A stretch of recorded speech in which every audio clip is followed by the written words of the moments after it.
nih. Saya lupa, belum direkam. Oke. 1 Korintus 12 ayat 10. Silakan. Oh, ada Ibu Lis dan Ibu Iren. Selamat bergabung Ibu Iren, Ibu Lis. Iya Pak Doni. Iya, Oh. selamat bergabung, selamat sore. Selamat Natal. Mungkin belum, belum. Belum, belum. Belum, belum, belum. Oke.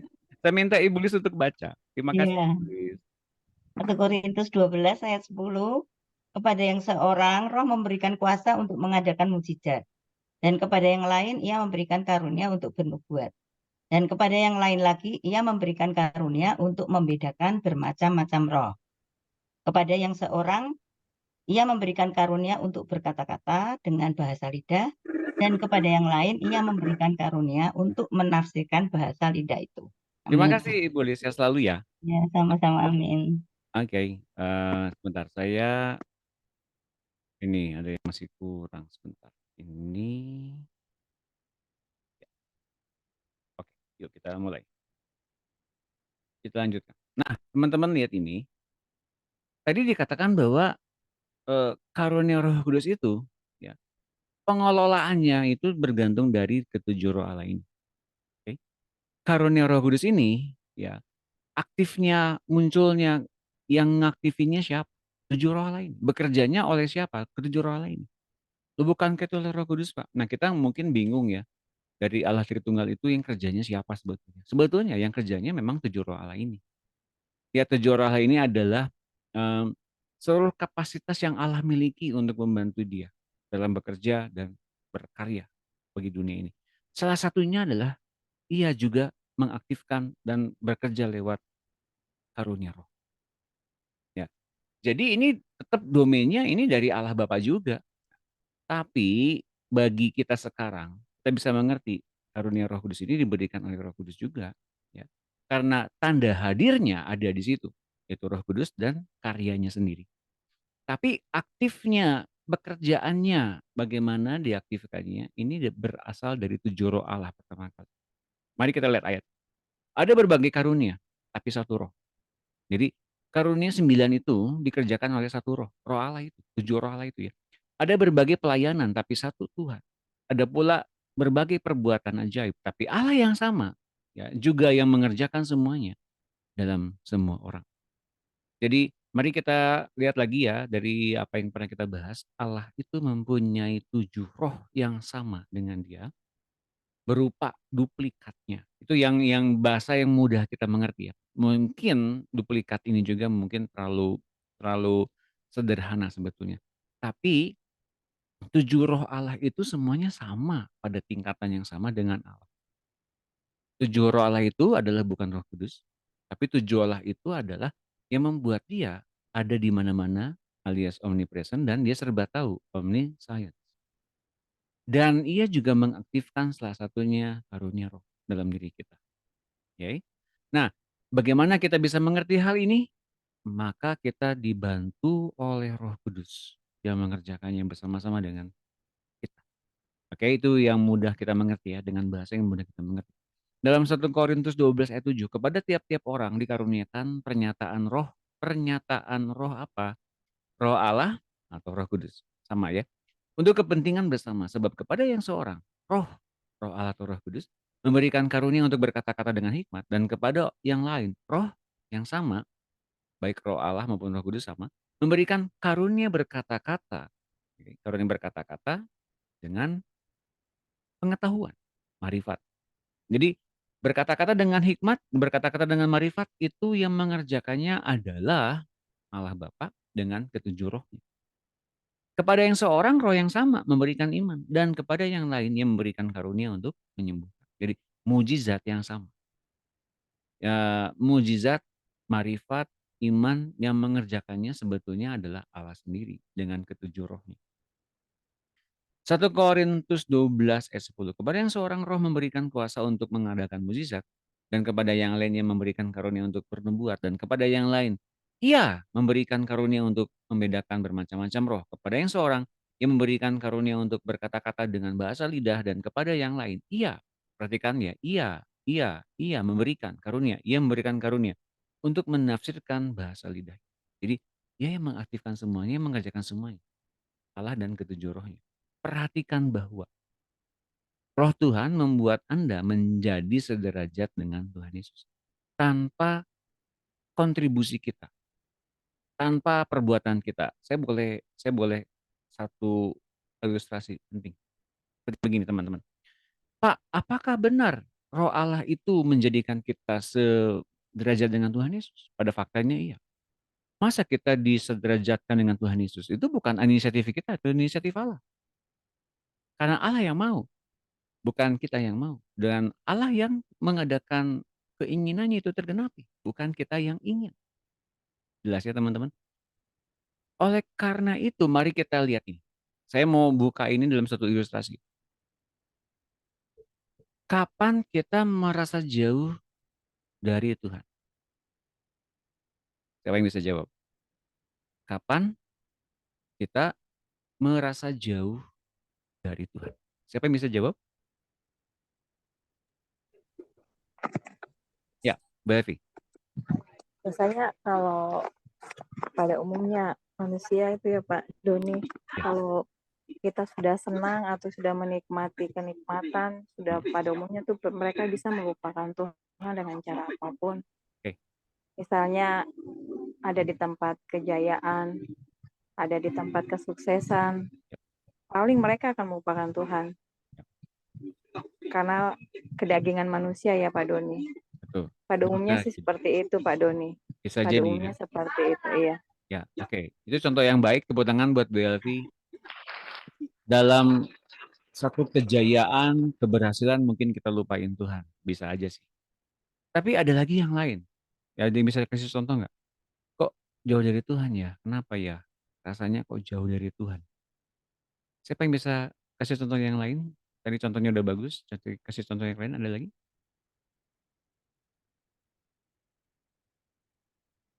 Silakan. Ada yang bisa coba jawab? Jangan takut salah. Ya, Bu Dina. Bisa. Misalnya gini, Ya. kita apa eh, nggak melekat sama Tuhan, terus perkataan kita teledor, Ya. terus emosi kita yang kita pakai, terus kita nggak koneksi, nggak berikan waktu sama Tuhan gitu. Jauh sih menurut saya. Oke, saya perdalam ya dari yang tadi Bu Dina bilang ya. Apakah artinya kalau kita baca Alkitab, nggak baca Alkitab, nggak berdoa, kita jauh dari Tuhan? Gitu, seperti begitu ya? Benar ya? Kok rasanya jauh dari Tuhan, yang nggak baca Alkitab, yang nggak berdoa, yang nggak ke gereja, rasanya kok jauh dari Tuhan ya? Betul nggak sih? Ada yang ngerasa gitu nggak teman-teman? Nggak berdoa, nggak baca Alkitab, nggak saat teduh. Pokoknya ya hidupnya ya begitu-begitu aja gitu ya. Makannya biasa ya. Bahagia sih bahagia gitu. Tapi rasanya kok jauh dari Tuhan ya. Dengan cara apa kita jauh dari Tuhan? Nggak baca Alkitab, nggak berdoa, nggak ke gereja. Mungkin kita begitu nggak? Ada yang begitu nggak teman-teman? Ngerasa jauh dari Tuhan karena kita lakukan itu? Ada yang begitu? Selain saya? Ada Pak Doni. Ada ya? Betul ya? Ya, Oke. ada Pak. Betul ya? Kok bisa? Kok bisa begitu ya? Kenapa ya? Karena Ya. karena merasakan kekosongan tuh Pak Doni. Kalau kita Oke. jauh dari Tuhan, kita merasakan hampa. Kekosongan. Sekarang saya mau nanya lagi. Kalau begitu, kalau kita baca kitab rajin, berdoa rajin, rajin pelayanan, apakah kita jadinya dekat sama Tuhan? Belum tentu sih Pak Doni. Ya iya. Nggak menggaransi juga. Lah jadi yang bikin kita dekat dengan Tuhan apa? Kalau kita dengar suaranya gitu, ada pengertian-pengertian tersendiri gitu loh Pak. Gimana Orang ya? Kita orang di luar sana ngakunya mereka juga didorong oleh Tuhan untuk lakukan perbuatan baik kan? Ya nggak? Betul nggak? Mereka rajin 1 kali, 5 kali dalam sehari mereka bersembahyang, mereka berdoa. Dan mereka ngakunya karena didorong sama Tuhan untuk berdoa bersembahyang begitu. Tapi apakah itu yang disuruh oleh Tuhan Yesus? Ini dia teman-teman. Kalau ada tuntunan roh Allah, Pak. Iya, betul. Tapi kan orang dunia juga orang yang di luar Tuhan. Mereka kan berdoa berdasarkan keyakinan mereka ya, dan mereka percaya mereka didorong oleh Tuhan, bukan? Meskipun mungkin Tuhannya dalam konsep mereka, mereka punya Tuhan yang berbeda dengan orang Kristen. Betul ya? Tapi apakah itu benar sepanjang kita ngelakuin apa yang kita lakukan itu benar kita dekat dengan Tuhan? Atau sebaliknya, semakin kita nggak berdoa, nggak ngelakukan perbuatan baik, kita jauh dari Tuhan. Oke, nangkep apa yang saya maksudkan? Ya, Jadi, ya, ya gimana Biren? iya nangkep, Pak. Benar ya? Lah, jadi selama ini yang kita lakukan apa? Dengan perbuatan baik, saya dekat dengan Tuhan. Dengan perbuatan yang nggak menyenangkan Tuhan, saya jauh dari Tuhan. Artinya apa? Kita lakukan perbuatan baik, maka kita bisa bilang, saya pede dekat dengan Tuhan.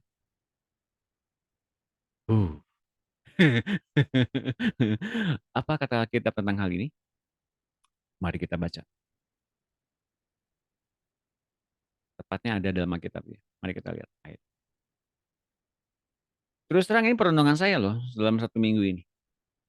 Oke, perenungan saya seperti itu.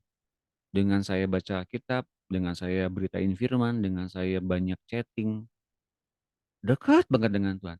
1 hari aja nggak chatting, nggak baca kitab, kok rasanya jauh dengan Tuhan ya? Kenapa ya? Ya, kok bisa begitu ya?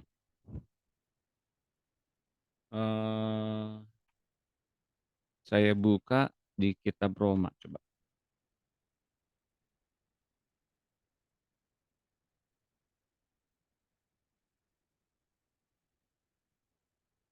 Oke.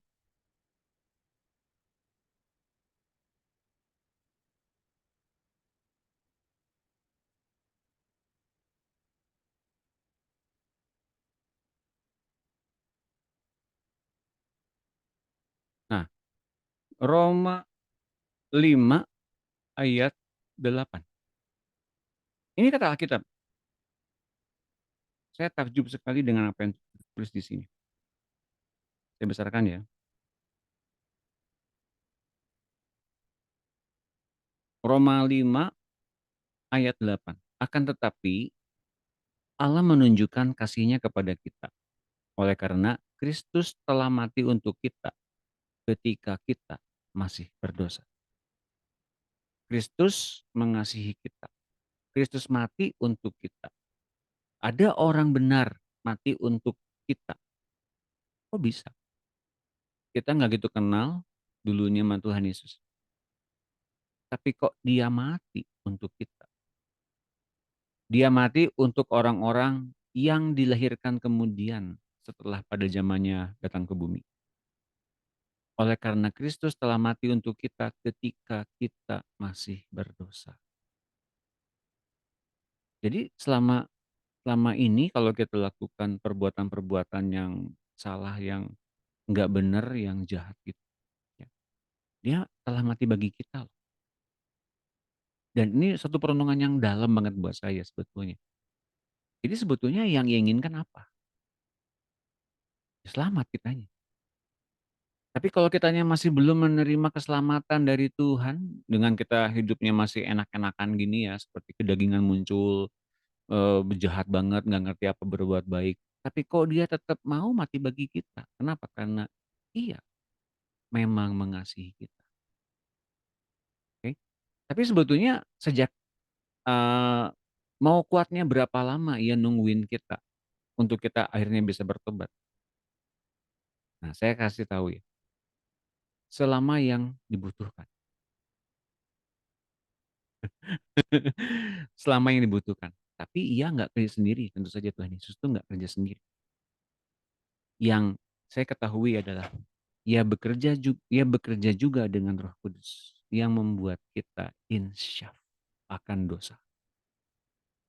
Di hari kita bisa mengerti apa yang ia telah perbuat, apapun itu yang telah ia perbuat, sedalam apa yang ia perbuat, sebanyak apa yang ia perbuat, selama Berapa lama Ia menunggu kita agar kita bisa diubahkan sampai dengan pada tingkat tertentu akhirnya bisa seperti Dia, yang dibutuhkannya berapa lama, Dia mau ambil risiko itu.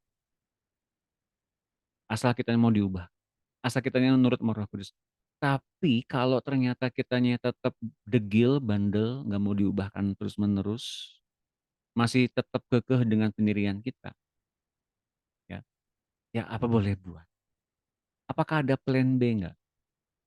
Nggak ada plan B. Yang pasti kita punya satu jangka waktu yang dibatasi. Kalau kemudian kairosnya Tuhan terjadi atas kita, kitanya mau terima apa enggak rangkaian penyelamatan itu. Mungkin kita diberikan satu firman Tuhan, masih degil. Firman yang kedua disampaikan oleh orang lain, menyentuh kita sampai kita nangis, tapi belum insaf.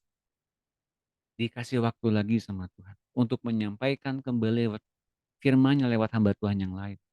Dan ternyata ada satu perubahan terjadi. Nah, itu waktunya Tuhan. Bagaimana kemudian adanya satu penginsyafan akan dosa yang dikerjakan oleh Roh Kudus. Dan kita mengerti ini Roh Kudus yang kerja. Nah, sejak saat itulah apakah benar nggak diubah? Oke, jadi ngerti ya tahapan-tahapannya ya. Dan ini pengubahan-pengubahan ini akan terus-menerus terjadi. Dan yang saya bilang ini ketika terus-menerus terjadi, Ia menginsafkan betul-betul akan dosa. Artinya kita dipisahkan dari status berdosa, pindah habitat dari perbuatan yang menjurus kepada dosa, menjurus kepada kebaikan dan kemurahan Tuhan semata. Nah, ini bedanya dengan orang dunia yang jatuh bangun dalam dosa tapi milik si setan, dan orang Kristen yang jatuh bangun dalam dosa dan ada kemungkinan mereka dimiliki kembali oleh si setan. Tapi yang ketiga ini, ketika kita dipindahkan oleh Roh Kudus masuk ke dalam rangkaian penyelamatan, kita akan diselamatkan terus-menerus dari pola pikir yang salah, cara hidup yang salah, dengan pertobatan yang terus-menerus mengarah kepada pembenaran demi pembenaran. Ini polanya mesti sampai di level yang ketiga ini. Jangan satu, jangan yang kedua. Tapi sampai terus-menerus serupa dengan Kristus. Makanya tadi saya bahas di awal ini. Perhatikan bahwa Roh Tuhan membuat Anda menjadi sederajat dengan Tuhan Yesus. Ini satu panggilan sebetulnya, satu undangan. Bagaimana kita merespon?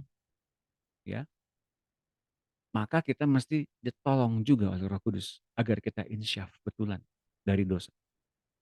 Roh hikmat atau the spirit of wisdom, salah satu dari ketujuh roh itu, memberi karunia, yaitu kata-kata hikmat. Ini tujuh roh Allah ya. Yang ketiga, dari tujuh roh Allah itu roh pengertian atau marifat diantaranya. Memberikan karunia berkata-kata dengan pengetahuan, marifat. Roh nasihat, counsel, salah satu tujuh roh Allah. Memberi karunia berupa bahasa lidah, menafsirkan bahasa roh, dan bernubuat. Roh keperkasaan, salah satu tujuh roh Allah. Memberi karunia berupa iman. Jadi iman membuat perkasa. Kesembuhan dan mujizat. Perhatikan teman-teman. Iman yang diinspirasikan oleh Allah. Iman itu bukan dibangun oleh perbuatan kita, pede karena kita baca Alkitab, bukan. Iman itu dibangun oleh karena kita baca Alkitab dan Roh Allah memberikan inspirasi agar kita mempunyai satu ketekunan tertentu dalam mengikuti Tuhan. Itu baru iman. Iman yang kemudian muncul dari kita aktif tekun mengikuti dorongan dari Roh Allah.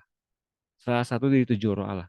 Dan nanti muncul yang namanya keperkasaan Allah itu dalam wujud iman.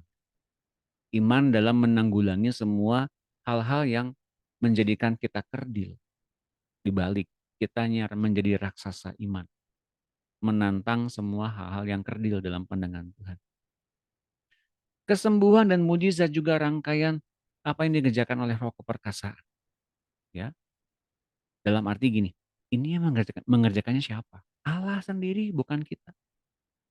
Roh pengenalan, atau knowledge, memberikan karunia berupa apa? Membedakan bermacam-macam roh. Roh takut akan Tuhan membuat kita taat pada Dia. Nah, kalau kita masuk ke dalam ruang lingkup bertumbuh, artinya kita nggak bisa bangun dan jatuh dalam dosa, dalam status berdosa. Kenapa? Karena ada roh takut akan Tuhan yang mendorong kita taat.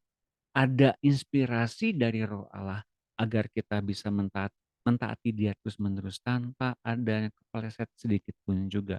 Kemampuan ini datangnya dari Allah sendiri, bukan dari diri kita. Karena pada dasarnya kita ini pemberontak dari Adam. Kemampuan untuk taat datangnya dari roh takut akan Allah. Bila tiap roh itu bertumbuh, bila tiap ketujuh roh Allah itu bertumbuh, yang tadi ya disebutkan, Ia akan memimpin Anda masuk dan memahami lebih dalam ke daerah karunia itu. Jadi karunia itu dikembangkan oleh roh Allah yang menyadarkan kita dan membuat kita menjadi manunggal dengan Allah. Ya, ke daerah apa? Ke daerah karunia yang tadi dibilang ada bahasa lidah, ada menafsirkan bahasa lidah, ada karena mujizat, ada karena kesembuhan dan sebagainya. Seperti roh hikmat bagi Salomo membuat dia mengumpulkan segala hikmat di bawah langit seumur hidupnya. Tentunya berbeda dengan roh hikmat yang baru ini yang akan menuntun Anda lebih dalam ke daerah hikmat di alam roh yang ada di atas langit. Jadi hikmat Allah yang ada dalam Salomo membuat dia ngumpulin hikmat. Roh yang sama yang dimiliki oleh Salomo juga memberikan kepada kita inspirasi, ya. Tapi ini datangnya dari Tuhan yang penuh dengan segala macam tuntunan yang membuat dia, ya, tuntunan yang akhirnya membuat kita bisa mengenal bagaimana ia setaat itu pada Bapaknya. Jadi ketika benih unggul itu kemudian hidup dalam diri kita, kita punya understanding, kita punya wisdom, kita punya knowledge lebih dari Salomo. Kenapa? Karena Yesus melintasi semua langit. Ingat, yang menghidupkan ketujuh roh ini, ingat nih, ini Yesus yang menghidupkan. Meskipun Salomo punya sebagian dari roh Allah itu berupa roh hikmat. Namun dia cara pakainya salah. Cenderung ingin ini bedanya dengan ketujuh roh Allah. Cenderung ingin egosentris, menyenangkan diri sendiri. Maka jadinya kemudian pasti gugur imannya. Oke? Nah, ini dia yang terjadi bahwa kita ternyata dibedakan dengan tokoh-tokoh perjanjian lama yang sekalipun punya hikmat yang luar biasa. Namun mereka tidak bisa masuk ke hatinya Allah. Nggak bisa menyelidiki hatinya Allah lebih dalam dengan segala ketujuh roh Allah yang Allah miliki yang kemudian diberikan kepada kita. Sampai sini teman-teman Bapak Ibu sekalian, apakah ada pertanyaan? Silakan bertanya biar nggak bingung.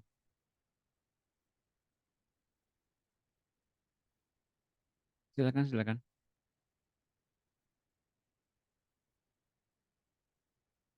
Nanti ada kesimpulannya ya. Ketujuh roh Allah itu adalah apa? Gitu ya.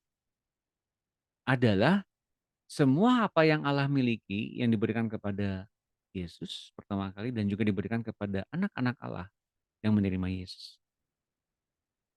It's all about Jesus and kemudian dibawanya kita kepada kepenuhan Allah agar memiliki ketujuh roh Allah secara sempurna. Yang bawahnya siapa? Yesus, bukan kita. Lalu bedanya dengan karunia roh apa? Ya, kalau kita bisa lihat secara fundamentalnya, eh, ketujuh roh Allah itu kemudian memberikan laporan kepada pemilik kehidupan atau kepada yang mengepalai mereka. Ya, jadi ada pelaporannya nih, ada pelaporannya. Seluruh ketujuh roh Allah diutus ke penjuru bumi agar Allah mengetahui apa yang sedang terjadi di bumi. Dan hasil dari penjelajahan itu, ya, melaporkan kepada Allah sendiri apa yang terjadi di muka bumi. Demikian pula kita bisa mengerti sekarang.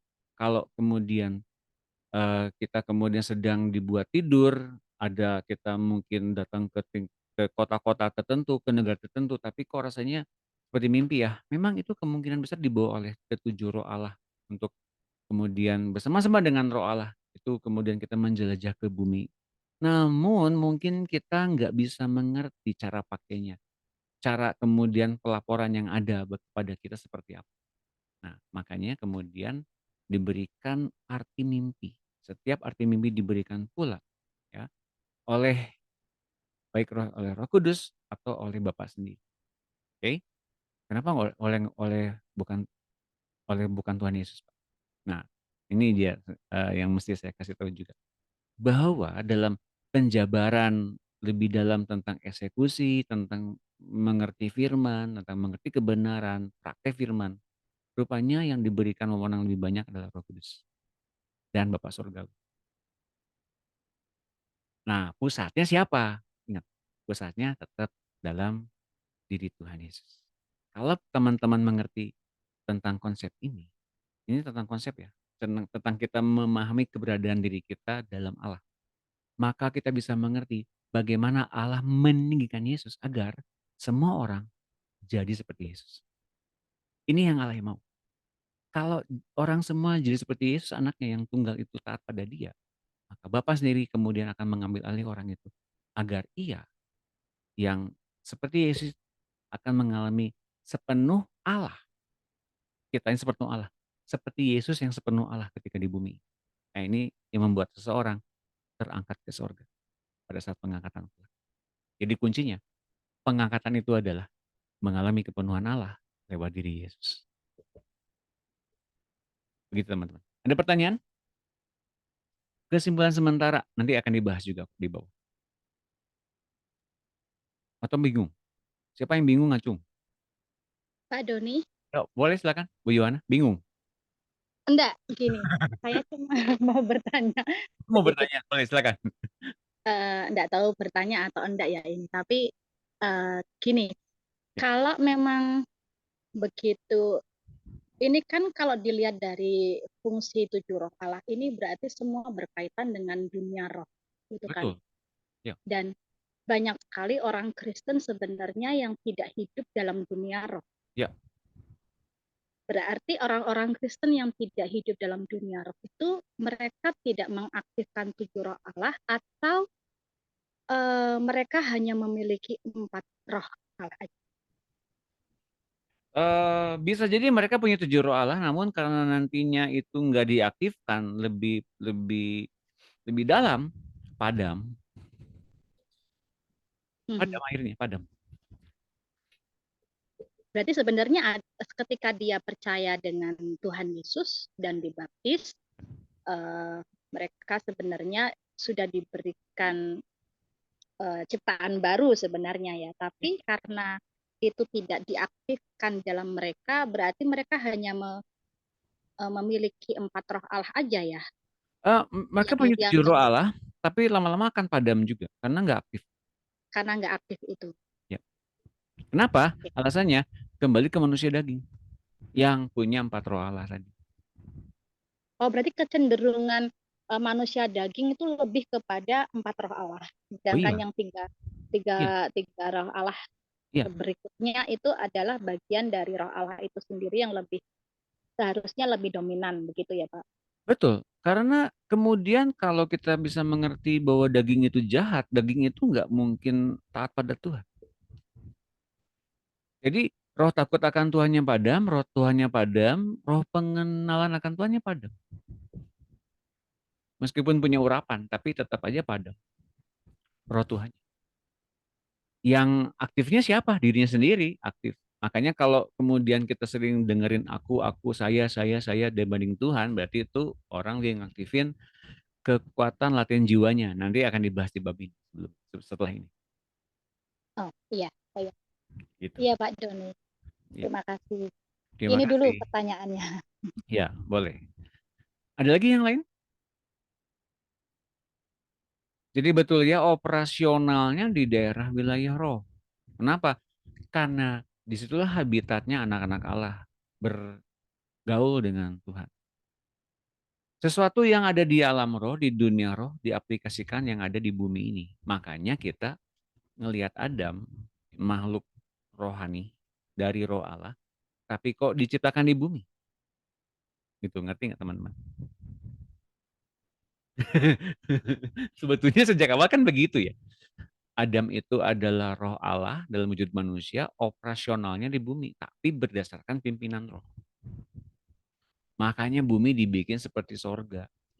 Untuk apa? Agar manusia itu punya operasionalnya seperti di sorga. Demikian juga di bumi, tapi gagal. Maka Yesus kemudian ngomongin khotbah di bukit. Bless, bless, bless, bless. Kan kalau diterjemahkan ke dalam bahasa Indonesia kan berbahagialah mereka. Mengapa? Karena Yesus sedang memisahkan orang yang dengerin dia. Itu mesti masuk ke dalam wilayah dunia roh. Dengan segala blessingnya.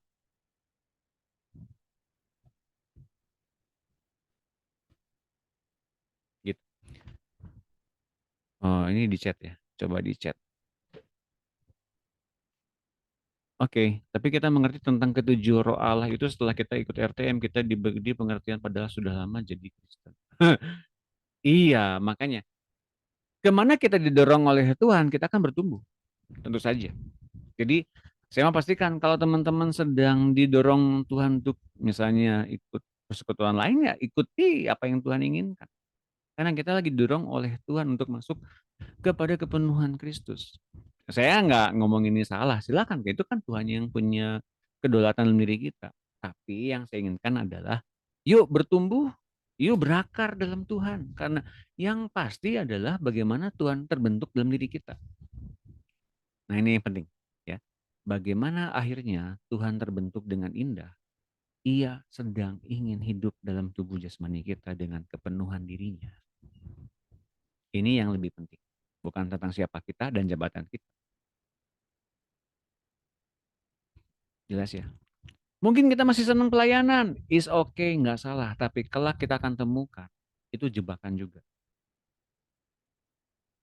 Mungkin kita senang untuk ya bagian firman Tuhan. Oke, itu nggak salah, itu bagus. Tapi suatu kali kelak, kalau Tuhan suruh kita berhenti untuk itu, dengan caranya yang ia inginkan kita mesti seperti Tuhan, lakukan. Ada masanya. Ya. Semua ada masanya. Masa-masa kanak-kanak mesti diakhiri untuk kita mencapai kepenuhan Kristus dan kedewasaan rohani sesungguhnya. Itu teman-teman. Oke, ada lagi pertanyaan? Oke, boleh Vina, silakan. Ya Pak, berarti kesimpulannya yang saya dapat untuk diri saya itu berarti masih daging saya yang tadi Pak bilang saya itu masih banyak juga karena Iya, sama, saya tiga, juga masih banyak lah. tiga roh Allah yang roh pengenalan, roh takut itu ya mau dibilang bukan hilang sih, tapi semakin berkurang gitu. Jadi, oh begitu ya. Jadi ini memang pada umumnya orang Kristen zaman sekarang ini yang dibilang tiga roh Allah itu hilang atau Adam. mati, tidak hidup itu ya terjadi gitu Oh Pak. iya, betul. Meskipun orang sudah banyak pelayanan, terus sudah membangun hubungan dengan Tuhan, tetapi masih juga mengalami yang daging itu, ya Iya. Pak ya. Ya, apalagi tadi yang saya ilustrasikan ya. Kalau kita baca kita rajin, doa rajin, kok kita rasanya dekat dengan Tuhan ya? Rasanya dekat dengan Tuhan. Lalu kemudian kita nggak berdoa, nggak baca Alkitab, kok jauh dari Tuhan ya? Nggak kayak gitu kan harusnya. Harusnya nggak Iya. kayak gitu. Jadi itu artinya kita berbuat sesuatu hal untuk menyenangkan Tuhan kan? Tapi apakah itu yang Tuhan mau? Enggak kayak gitu. Iya. Itu ciri-ciri juga roh Ya. pengenalan akan Tuhan tidak bertumbuh dan roh takut akan Tuhan itu tidak bertumbuh. Jadi pikiran kita, jiwa kita yang lebih banyak bermain gitu Pak ya. Iya, betul. Iya, makasih Pak. Terima kasih Mbak Levina. Jelas ya? Jadi makin banyak dibukain sekarang karena ini buku 13, jadi lebih dalam dibanding buku 6 dan buku 1, 2, 3. Itu lebih dalam dari buku 1, 2, 3, 6.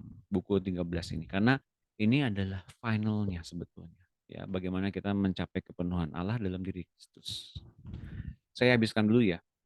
Nanti pasti ada pertanyaan berikutnya. Oke.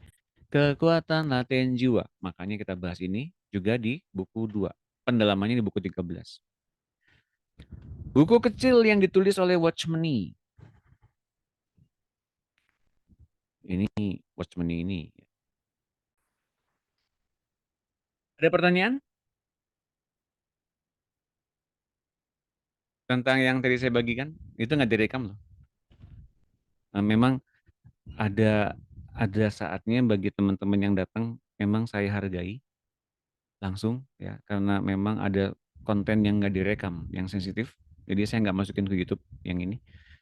Nah teman-teman selama tadi kalau nggak direkam tadi silakan kalau mau bertanya yang lebih sensitif silakan karena orang-orang nggak tahu kita lagi ngomongin apa kan cuma kita aja ya sedang berdiskusi di sini.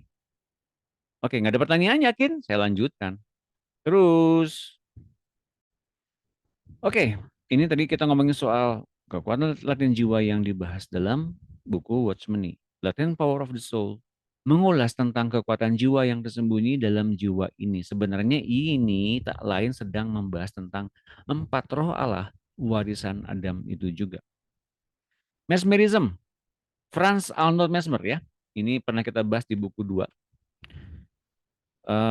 Menemukan adanya kuasa untuk mempengaruhi pikiran orang lain dan memakainya untuk membongkar memori seseorang dan membebaskan tekanan-tekanan jiwa mereka. Ini seperti pelayanan inner healing yang sering kita lakukan. Kuasa apa yang dipakai oleh Franz Anton Mesmer untuk menghipnotis orang lain? Kuasa atau urapan yang dikembangkan dari keempat roh Allah yang masih tinggal di dalam mereka. Itu kuncinya. Jadi semua orang yang mempunyai warisan dari Adam, 4 roh Allah itu hidup dalam diri mereka. Artinya semua orang punya kuasa itu ya, punya. Lalu kuasa apa yang dipakai orang karismatik? Sebagian besar memakai urapan juga yang diberi oleh Roh Kudus. Sebenarnya urapan itu semua sama, berasal dari roh-roh Allah. Bahkan Lucifer juga memiliki urapan yang kuat. Dari mana? Satu saja sumbernya, Allah Bapa. Urapan itu menyertai baik orang yang benar maupun yang jahat.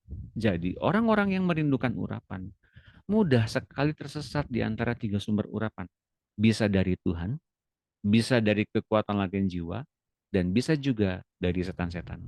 Hypnotism, telepati, astral projection, levitation, mind reading adalah nama-nama lain yang menggunakan kekuatan latihan jiwa. Tentu saja di samping itu ada banyak orang yang hanya mengandalkan trik-trik sulap saja dan menyebut dirinya magician, tukang sulap.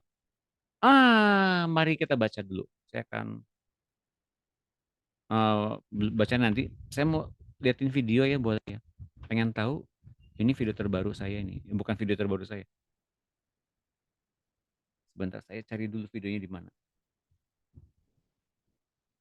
Video. Bentar ya, saya cari dulu ya. Download. Ada videonya bagus. Saya baru lihat juga secara lengkap.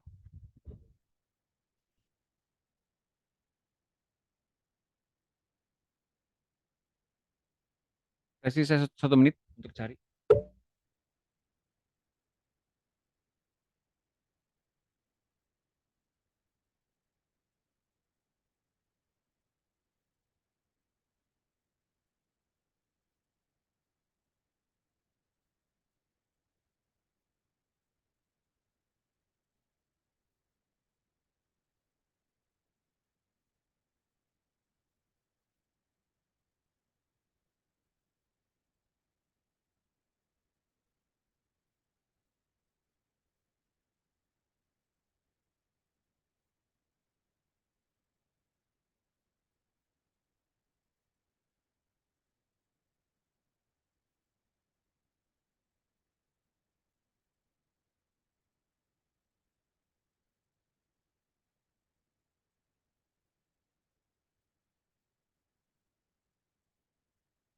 Sabar ya sebentar ya.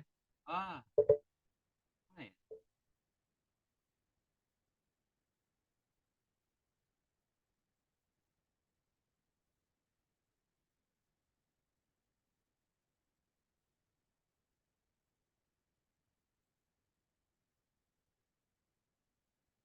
Ih, mana sih? Ntar dulu.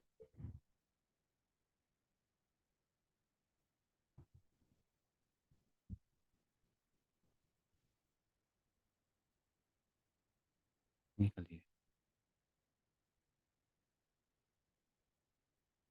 Wait.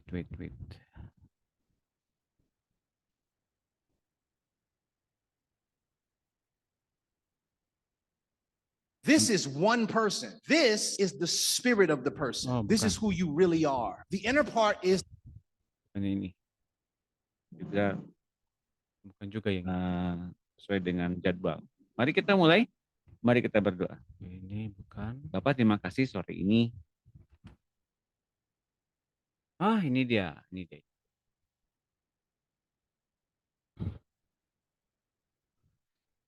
Poder da mente. You're gonna make these people believe that this. Oke. Ini ada satu video tentang orang yang dimanipulasi otaknya. Oke. Jiwanya dimanipulasi, otaknya dimanipulasi oleh orang yang lebih kuat di atasnya. Oke, saya bukain ya. Jadi ini orang dipasangin tangan palsu di samping tangan aslinya. Dan luar biasanya orang ini sukar bedain mana yang ilusi, mana yang kerasa beneran. Mari kita lihat videonya. Bentar, caranya gimana ya? Oke. Share screen, share sound. Mana nih? Kok nggak ada?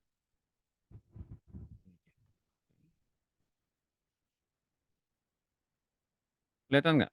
Belum ya?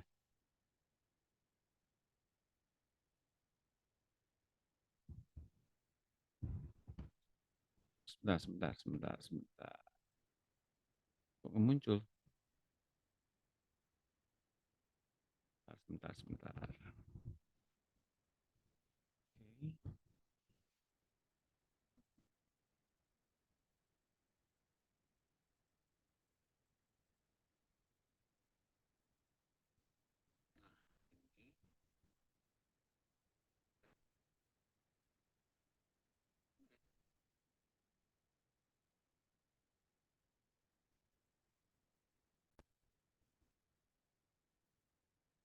Oke.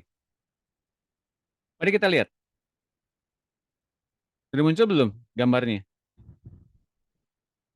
Belum, Pak. Belum. Poder da mente. You're gonna make these people believe that this fake rubber prop is actually their real arm. Seems unlikely. This is a Fibonacci silk, but let me show you how it works. If I drape it like this, simultaneously, let's see, your brain starts to connect the fake arms and make them Nggak ada real. ya gambarnya ya? Do you feel? You're gonna make these people believe. Belum ada, Pak. Poder da mente. Ada, Pak Doni. Gambarnya belum ada, Pak Doni. Aneh, suaranya ada tapi gambarnya nggak ada. Aneh ini, aneh. Wait. Nah, sekarang gimana? Belum. You're gonna make these people believe that this fake rubber prop is actually their real arm. Seems unlikely. This is a Fibonacci silk, but let me show you how it works. Drape it like this, simultaneously. Ketutup. Let's see, your brain starts to. Bentar. Poder da mente. Ketutup rupanya. Bentar. Ini berarti. Wait ya, sebentar.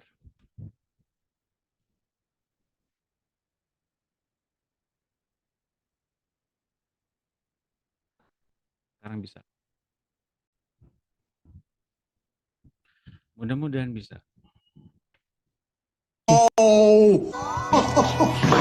You're gonna make these people believe that this fake rubber prop is actually their real arm. Seems unlikely. This is a Fibonacci silk, but let me show you how it works. If I drape it, is actually their real arm. Seems unlikely. This is a Fibonacci silk, but let me show you how it works. If I drape it like this, simultaneously, let's see, your brain starts to connect the fake arm sensations and make them real. Do you feel this? Yes. And that? Yes. When I place it over here, how does that feel?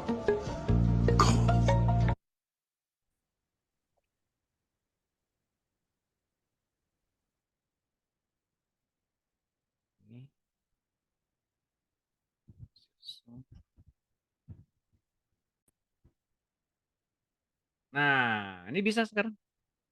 Yuk, kita lihat video lagi yuk. Ini bisa sekarang. Jadi gini ceritanya ya. Itu yang pakai kacamata itu berhadapan dengan orang yang bisa memanipulasi pikirannya. Oke, nanti bisa dilihat lebih dalam, lebih jelas. Itu dia dipasangin tangan palsu yang di tengah ada 3 tangan. Yang di tengah itu tangan palsu, tangan dari karet, bukan tangannya. Lihat tangan yang palsu sentuhkan bulu, disentuhkan es, sampai di palu ditusuk jarum, dan orang ini luar biasanya merasa sakit. Aneh ya. Padahal itu bukan tangannya dia, itu tangan-tanganan orang gitu. Yuk kita lihat. Apakah bisa lihat filmnya? Bisa lihat gambarnya? Bisa. Ya. Saya Iya, bisa, Pak. serang play ya. Saya serang play. Oke.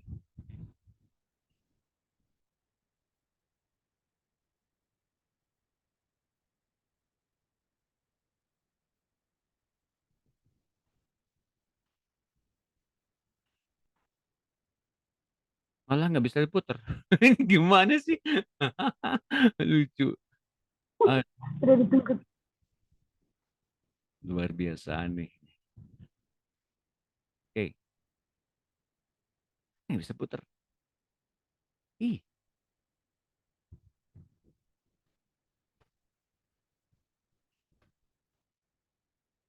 Wait. Dapat dengan siaran hari ini. Oke. Tes. Tes.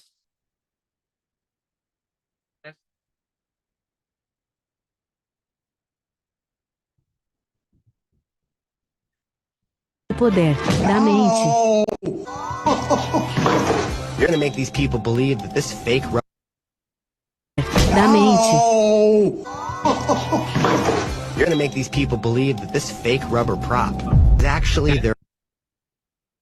Dari awal lagi. Oke. Saya perhatikan baik-baik. O poder da mente. You're gonna make these people believe that this fake rubber prop is actually their real arm. Seems unlikely. This is a Fibonacci silk, but let me show you how it works. If I drape it like this, simultaneously, pasangin tangan palsu. let's see, your brain starts to connect fake arm sensations and make them real. Do you feel this? Yes. And that? Yes. When I place it over here, how does that feel? Keep in mind, there's no science happening here. Yes. Now, what do you feel? Nothing. Pakai jarum. You don't feel an ice cube resting on top of your Saya hand? pakai es. No. Ini pakai For the jarum. pain test, do you feel that? Yeah. Isn't that wild? Yeah. What does this feel like? Yang Yeah, I tangan can feel it. palsunya Nothing. ditusukin Do jarum you dan dia nggak feel sakit. that? Yang aslinya ditusukin jarum malah dia nggak sakit. That? No. Anything now? No. Nothing. No, pakai palu dipukul malah dia yang sakit. Yang dipukul yang karetnya malah dia yang sakit. Seperti itu contohnya. Nanti lebih jelasnya saya akan kirimin di Telegram. Nanti lebih jelas, lebih lihatnya lebih dalam ya. Nah, teman-teman seperti itu. Ada orang yang di atas bisa mempengaruhi, orang kuat ya, bisa mempengaruhi cara pandang, cara pikir kita seolah-olah kita lagi dalam satu keadaan yang sangat tidak mengenakan. Ini kok jadi begini? Bentar. Nah, ini. Oke, kita lanjutkan lagi ya. Hypnotism, telepati, astral projection, levitation, mind reading adalah nama-nama lain yang mind reading Reading adalah nama-nama lain yang menggunakan kekuatan latihan jiwa. Tentu saja di samping itu ada banyak orang yang hanya mengandalkan trik-trik sulap saja dan menyebut dirinya magician, tukang sulap. Ayatnya ada dalam Kisah 8 ayat 9. Oke, silakan dibaca oleh Ibu Irin ada?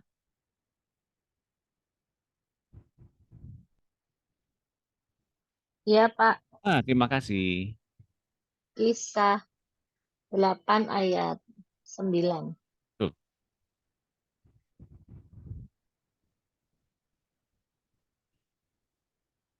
Yang di sini. Ya, ini ya di Alkitab, di tampilan layarnya, Bu. Adakah? Ya, betul. Bukan kisah 8 ayat 9, Pak, di sini. Yang itu betul. Tampilannya di sini. Yang itu betul. Ya. Ya. Di kota itu ada seorang bernama Simon yang sejak dahulu telah melakukan sihir dan menakjubkan rakyat Samaria, serta berlagak seolah-olah ia seorang yang sangat penting. Semua orang besar kecil mengikuti dia dan berkata, orang ini adalah kuasa Allah yang disebut kuasa besar. Mereka mengikutinya karena sudah lama ia menakjubkan mereka dengan sihirnya.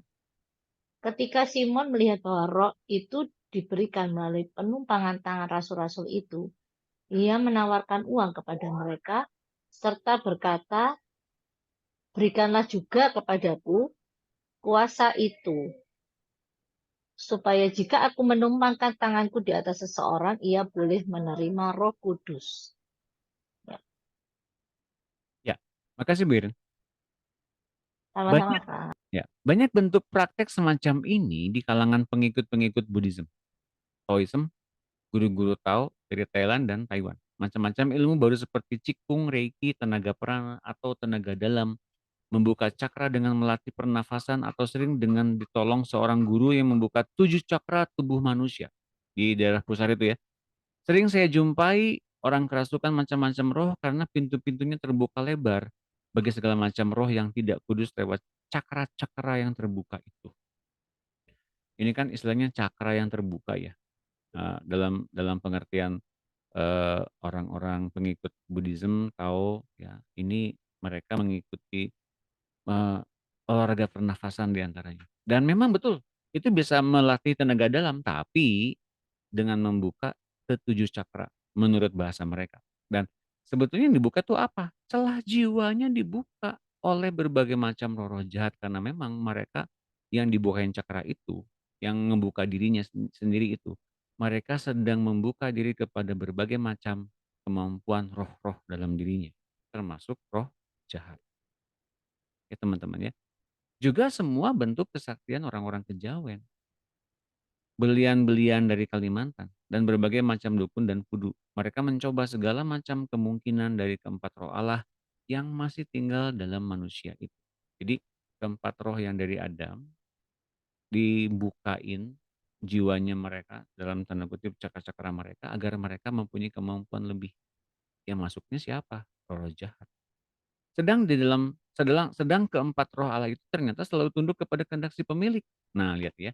Ini yang punyanya adalah si pemilik atau pusat atau pancernya itu. Walaupun mereka juga menasihati pemiliknya tentang hal-hal yang baik, tapi bukan hal-hal yang sempurna menurut kehendak Allah Bapa. Bila Anda dilahirkan baru, keempat roh Allah itu juga dilahirkan baru dan akan tunduk kepada roh Tuhan dan bekerja untuk hal-hal yang kudus, membuat Anda semakin menjadi seperti Tuhan Yesus. Artinya apa, teman-teman? Orang yang mempunyai keempat roh Allah mempunyai hikmat. Orang yang punya empat roh Allah punya roh nasihat. Orang yang punya keempat roh Allah yang belum dilahirkan baru sekalipun, mereka punya keperkasaan. Mereka punya kemampuan. Ya. Artinya apa? Meskipun mereka saling menasihati kepada yang punyanya. Ya, misalnya saya sendiri masih punya empat roh Allah gitu ya, belum 7 roh Allah. Saya bisa menasihati teman-teman dengan perkataan yang baik. Tapi itu bukan datangnya dari Tuhan. Jelas teman? Saya mungkin punya satu penafsiran yang baik, tapi belum tentu itu penafsiran datangnya dari karunia Roh Kudus. Mungkin saya punya satu wisdom tertentu, tapi itu bukan datang dari Tuhan. Mengerti nggak teman-teman bedanya? Nah teman-teman, jadi betapa bahayanya kalau kita masih punya 4 roh Allah, sedangkan yang 3 padam. Dan betapa bahayanya kalau kita punya kelahiran baru, kemudian kita punya 7 roh Allah, tapi kita tidak pernah taat kepada Tuhan. Tidak pernah taat 100% kepada Tuhan. Tidak taat sepenuhnya pada Tuhan. Bahaya banget. Karena kemudian bisa jadi 3 yang langsung padam, yaitu roh Tuhan, roh takut akan Tuhan, dan roh pengenalan akan Tuhan. Overall, dari perjanjian lama sebetulnya ada orang-orang yang hendak bergaul dengan Tuhan. Tapi Tuhan hanya berkenan kepada kedua orang yang disebutkan dalam Alkitab mereka tidak mengalami maut. Mengapa? Karena mereka memahami pergaulan dengan Tuhan itu mereka mencarinya lebih penting dibanding apa yang ada mereka dapatkan di bumi. Dan mereka memutuskan untuk berjalan karib dengan Tuhan. Dan berjalan karib dengan Tuhan artinya apa? Tuhan mengkoreksi pandangan mereka, hidup mereka, hingga pada tingkat tertentu mereka ditemukan dalam satu kelayakan mereka berhak untuk melanjutkannya di dunia akan datang, bukan di dunia ini. Asik ya? Wow, itu ternyata rahasianya ya hari ini. Hari ini kita belajar pemuridan. Selama ini kita belajar soal Alkitab, Bible study, baca Alkitab, berdoa, menyembah, berbahasa roh, menyembah dalam roh dan kebenaran. Untuk apa sih? Satu hal, kita melatih diri agar kita masuk ke dalam dunia yang sesungguhnya. Di mana Tuhan ada, di mana Bapa ada. Alam sorgawi namanya. Tapi sekali kita kemudian menginjak alam roh sorgawi dan hidup dengan setiap habitat yang ada, mampukah kita bersama-sama dengan Tuhan yang sama berjalan dalam dunia ini dan mempraktekkan semuanya? Kalau banyak halangannya itu wajar. Maka jadikanlah pertama-tama yang kita di bumi ini, keluarga kita, pelayanan kita, uh, gereja kita, tempat kita beraktivitas semua. Jadikan semuanya sebagai alam sorgawi, tempat bagaimana Tuhan ada di sana. Menjadikan semua yang kita tempati di bumi ini penuh dengan sorganya Tuhan. Siapa yang jadi pintunya? Kalau orang membuka cakra-cakra, membuka jiwa dan masuk ke roh jahat. Kalau kita buka pintu sorga, dan kita kemudian buka pintu di bumi ini penuh dengan sorganya Tuhan, apakah bisa dilakukan? Bisa. Jadilah apa yang Tuhan inginkan ya di bumi seperti di sorga. Bawa sorga ke bumi. Bawa buah roh itu kemana-mana. Bawa karunia roh itu kemana-mana. Untuk apa? Untuk kita menjadikan semua orang yang mengenal kita, mengenal Tuhan.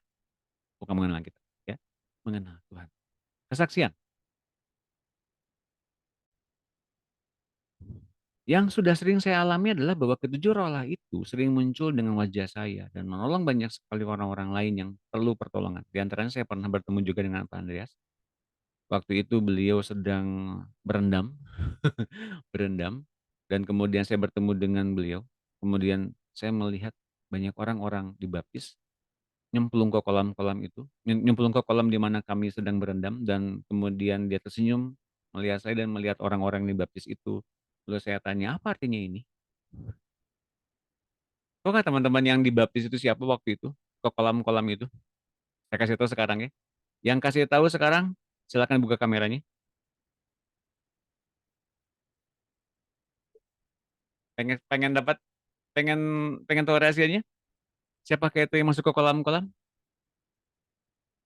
Pengen tahu banget. Yang pengen tahu banget dibuka videonya.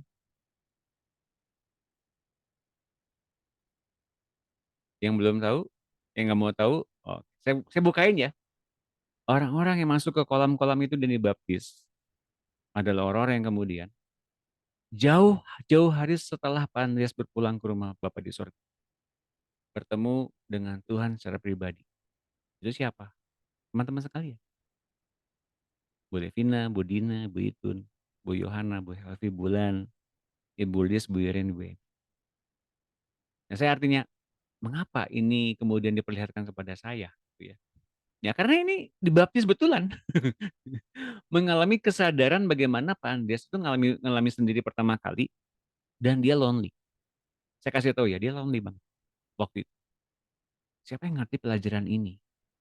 Waktu itu banget. Nah, waktu kemudian kita bangun pemuridan lewat online, banyak yang ngerespon. Tahu nggak teman-teman, ketika merespon pertama kali ya, sorry, 1, 2, 3, tes 1, 2, 3. Saya jelas terdengarkah teman-teman? Sudah, Pak. Udah ya? Jelas, Pak. Yang pertama Kedengeran Pak kali Doni. ikut di online. Saya jelas sekali waktu itu online sering kali 1 hari 3 kali ya waktu apalagi pandemi. Dan teman-teman banyak yang ikutan. Tahu nggak teman-teman? Teman-teman tuh lagi dibaptis waktu itu bersama-sama dengan pengertian yang baru. So hari ini kalau teman-teman ngerasa saya baru kali ini tuh Pak mengenal ini di RTM, memang wajar. Memang begitulah dibaptisnya oleh Tuhan kita seperti itu. Nggak ada yang lain. Memang mungkin pendalamannya di tempat lain berbeda dengan materi yang berbeda, tapi ini memang spesial khusus. Mengapa? Karena ini adalah bentuk yang sangat mendalam tentang mengenal Tuhan, roh Tuhan, roh pengenalan takut akan Tuhan, roh Tuhan, roh pengenalan akan Tuhan, dan roh takut akan Tuhan. Agar ketujuh roh Allah yang kita punya semuanya bertumbuh, berkembang, terang, kemuliaan, sama seperti Yesus terang. Mari saya bukain sekarang ayatnya. Waktu Tuhan Yesus datang nanti di awan-awan.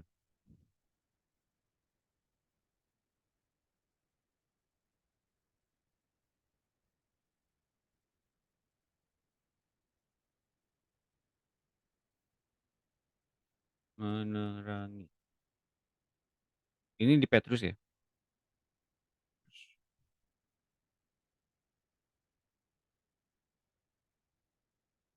Lukas 11.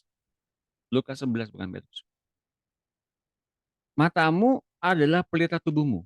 Lukas 11:34. Jika matamu baik, teranglah seluruh tubuhmu. Tapi jika matamu jahat, gelaplah tubuhmu. Karena itu perhatikanlah supaya terang yang ada padamu jangan menjadi kegelapan. Karena jika tubuhmu terang, seluruh tubuhmu terang, dan tidak ada bagian yang gelap, lihat ini, perhatikan baik-baik, maka seluruhnya akan terang. Sama seperti apabila pelita menerangi engkau dengan cahayanya. Jadi pengangkatan orang percaya dikategorikan dengan kualifikasi yang sama seperti Yesus. Terang, orang-orang yang terangkat adalah mereka yang mempunyai kualifikasi dan kriteria terang seperti Yesus. Jadi kalau kemudian kita dibuktikan terang oleh Tuhan, maka berbahagialah kita yang kemudian masih gelap. Ayo cepat bikin semuanya terang. Agar kita nanti terangkat ke surga bersama-sama dengan seluruh orang-orang yang punya terang yang sama dengan Tuhan Yesus. Dengan kepenuhan Yesus dalam dirinya. Jelas ya? Nah, mari baca ayat ini. Baca lagi. Ada yang ketika belajar firman kurang paham, tiba-tiba roh saya muncul dalam vision mengajar isi firman itu. Saya pun pernah begini sering. Atau menolong seseorang melepaskannya dari gangguan roh jahat. Atau melihat saya datang dan memberi nasihat. Memanggil kembali yang sudah lama menjauh dari Tuhan. Bahkan memberitakan Injil bagi orang yang belum bertobat. Namun, seringkali saya baru mengetahui itu terjadi ketika yang bersangkutan bercerita kepada saya. Jadi nggak pernah dia sadari langsung.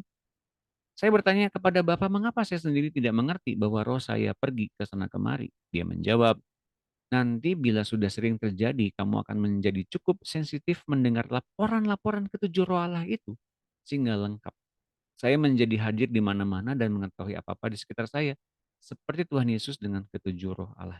Lihat ini, bukan soal sayanya lagi ternyata, tapi soal siapa Yesus yang ada dalam diri kita. Maka kemudian roh-roh, tujuh roh Allah itu akan saling memberi laporan satu dengan yang lain. Kepada siapa? Kepada kita yang bersama-sama dengan Tuhan Yesus. Jadi kepalanya siapa sekarang? Kasih tahu ya. Tuhan Yesus yang ada dalam roh kita. Kalau teman-teman memahami hal ini, patuhlah pada Tuhan Yesus senantiasa. Semudah, sesimpel, sesederhana apapun itu.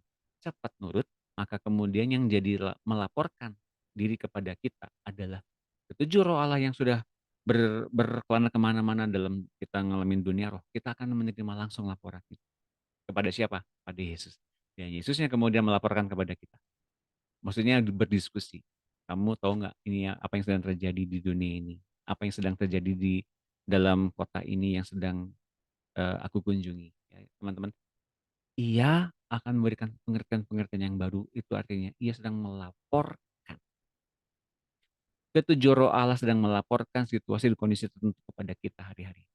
Kalau kita cukup peka akan hal ini, kalau kita dituntun oleh Tuhan untuk kita melakukan hal ini, maka kemudian ini yang terjadi. Kita sedang mengalami ketujuh roh Allah itu aktif dengan cepat, dengan percepatan yang luar biasa yang dilakukan oleh Tuhan Yesus sendiri yang penuh dengan kita. Mengapa? Karena ini yang terjadi. Kita sedang mengalami kepenuhan Kristus dan kepenuhan Allah oleh diri Kristus sendiri. Agar kita ngalamin ketujuh roh Allah ini dengan sempurna lewat diri Tuhan Yesus. Mari kita lihat ayat ini. 1 Korintus 5 ayat 3. Ibu Dina, tadi belum baca ya? Silakan. Ya Pak. 1 Korintus 5 ayat 3. Sebab aku sekalipun secara badani tidak hadir, tetapi secara rohani hadir. Aku sama seperti aku hadir, telah menjatuhkan hukuman atas dia yang telah melakukan hal yang semacam itu. Bila mana kamu berkumpul dan aku hadir secara rohani, dengan kuasa Yesus Tuhan kita, orang itu harus diserahkan dalam nama Tuhan Yesus kepada iblis, sehingga binasa tubuhnya agar rohnya diselamatkan pada hari Tuhan. Amin. Ya, makasih Bu Dina. Nah rupanya Paulus ya, ini Paulus ngalamin bagaimana ketujuh roh Allahnya aktif dan melaporkan apa yang telah diterimanya dari jemaat Korintus. Sementara Petrusnya ada di penjara. Salah satu tujuh roh Allah milik Paulus melaporkan kepada Paulus dan dia menuliskan itu kepada orang Korintus. Secara badani ini aku lagi di penjara, tapi secara rohani itu aku bersama-sama dengan kalian. Aku temukan kalian ada banyak kesalahan. Mengertikah itu teman-teman? Jadi minimal kita udah tahu ya, satu murid Tuhan Yesus namanya Paulus punya praktek tujuh roh Allah. Oke? Jadi ini bukan pengajaran yang sesat. Ini pengajaran yang benar adalah Alkitab. Pendalamannya gimana? Nah, mari kita lihat caranya. Bagaimana agar ketujuh roh Allah itu bertumbuh? Mana kuncinya? Apa kuncinya, Pak? Cara utama adalah dengan terus bergaul erat dengan Tuhan Yesus sendiri. Tentunya. Dia yang akan mengajar Anda secara pribadi bagaimana dia dahulu mengembangkan semua roh Allah yang dia miliki. Selama dia bertumbuh di dunia, chatting dengan dia adalah hal yang terpenting. Mereka yang bosan diajar chatting dengan Tuhan sendirinya ingin selalu didoakan orang lain saja.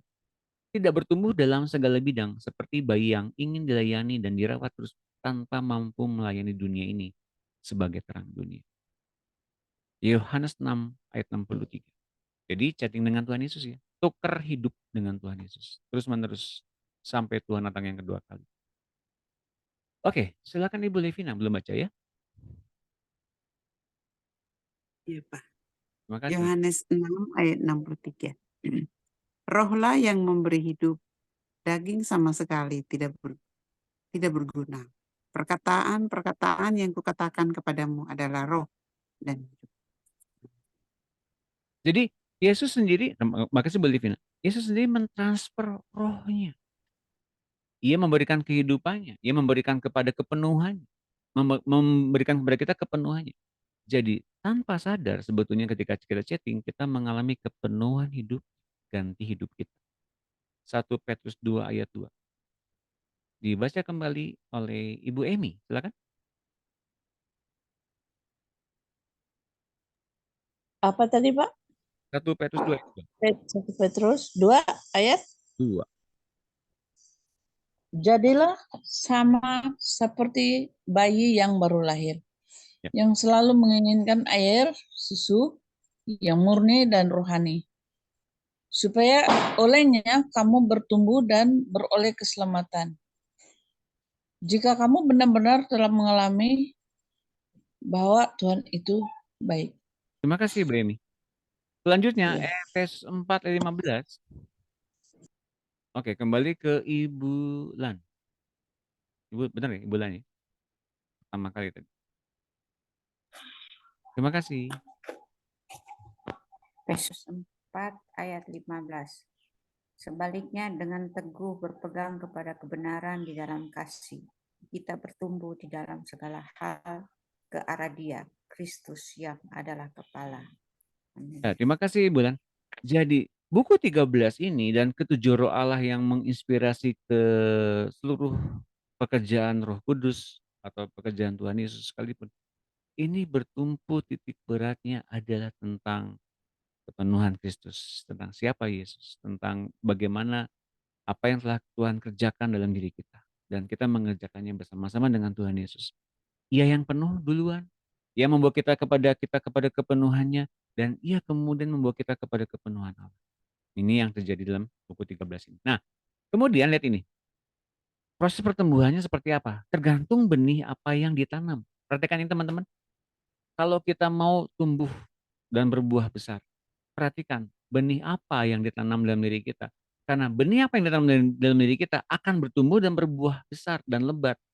Kalau benihnya jahat, juga sama. Oke, lihat ini.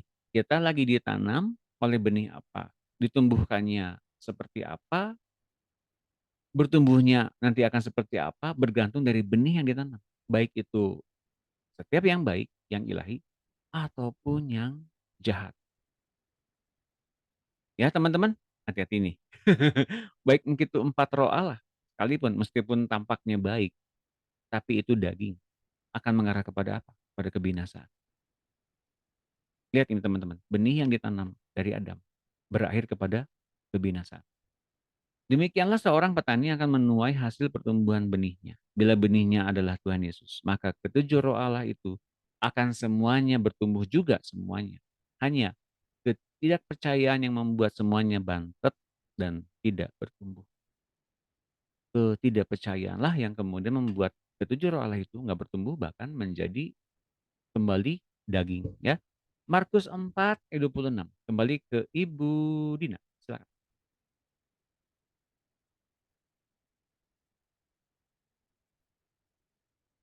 Ibu Dina bisa baca atau belum? Oke, siap. Pak. Terima kasih. Siap. Oke. Markus 4 ayat 26. Iya, Pak? Iya, Markus betul. 4 ayat 26. Betul. Lalu kata Yesus, beginilah hal kerajaan Allah itu, seumpama orang yang menaburkan benih di tanah. Lalu pada malam hari ia tidur, dan pada siang hari ia bangun, dan benih itu mengeluarkan tunas, dan tunas itu makin tinggi. Bagaimana terjadinya tidak diketahui orang itu. Bumi dengan sendirinya mengeluarkan buah, mula-mula tangkainya, lalu bulirnya. Kemudian butir-butir yang penuh isinya dalam bulir itu. Apabila buah itu sudah cukup masak, orang itu segera menyabit sebab musim menuai sudah tiba. Oke, Bu Dina, makasih. Ayat 29-nya perhatikan ini, apabila buah itu sudah cukup masak.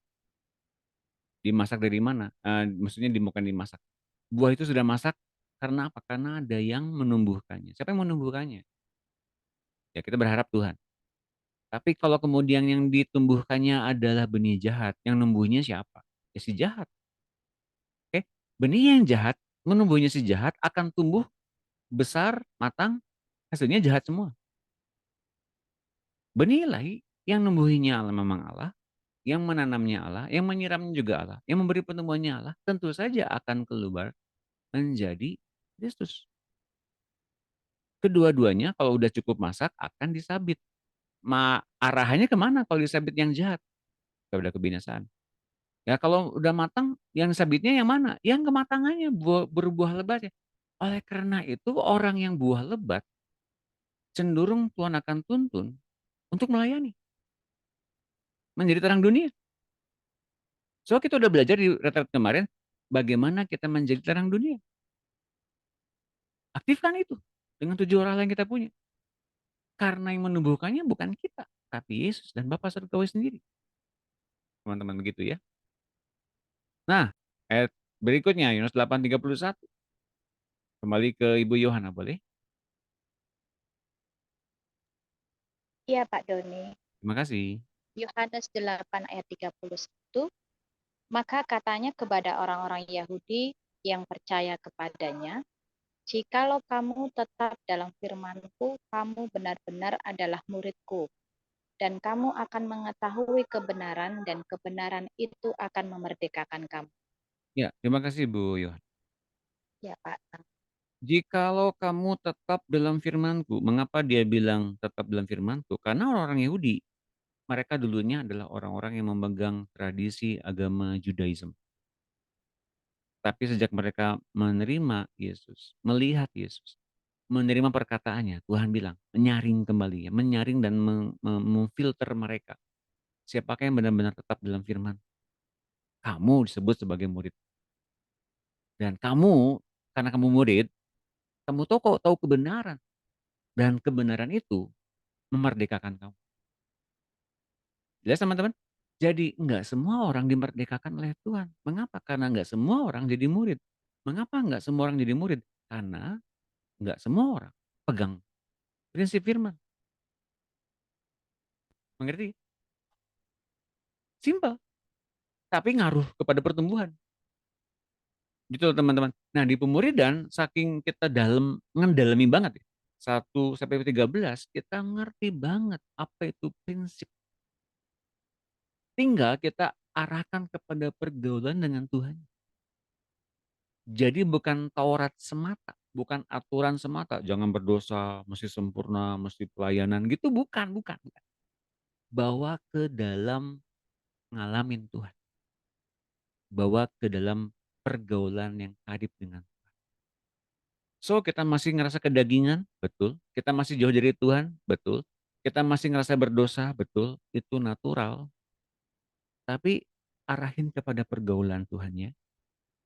Arahin kepada landasannya kasih Tuhannya, bukan kepada perbuatan agamawinya, bukan kepada rutinitasnya, tapi landasannya tetap mengasihi. Kalau kita masih baca Alkitab hari ini, kok baca Alkitab mesti ya kenapa? Takut dihukum? Berarti itu kita masih kurang tepat landasan hatinya. Tapi kalau kita ingin mendapatkan hati Tuhan dari pembahasan Alkitab, kita sudah membawa kepada bentuk yang lain, lebih dari hubungan. Itu apa? Mengasihi Tuhan. So, saya mau kasih tahu gini. Jika engkau tetap dalam firman, kamu adalah benar-benar muridku, dan kamu akan mengetahui kebenaran. Kebenaran itu akan memerdekakan kamu. Sebenarnya, bila ketujuh roh Allah itu mencapai kepenuhannya, tujuh roh itu aktif seperti Yesus aktif. Pikiran Kristus memenuhi pikiran Anda. 100%. Ketaatan Kristus juga sempurna di dalam Anda. Anda benar-benar mencapai kepenuhan Kristus. Ini akhir di buku 13.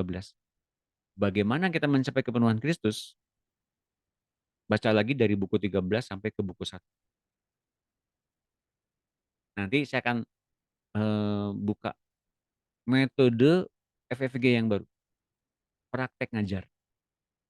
Agar kita mengerti, nangkep. Dibahasnya tuh buku 1 itu isinya apa sih? Intisarinya apa sih? Jadi kita ngerti. Intisari dari buku 1, buku 13, apa intisari? Jadi kita bisa punya modal untuk bawa ini kepada orang-orang yang ada di luar sana. Jadi terang dunia.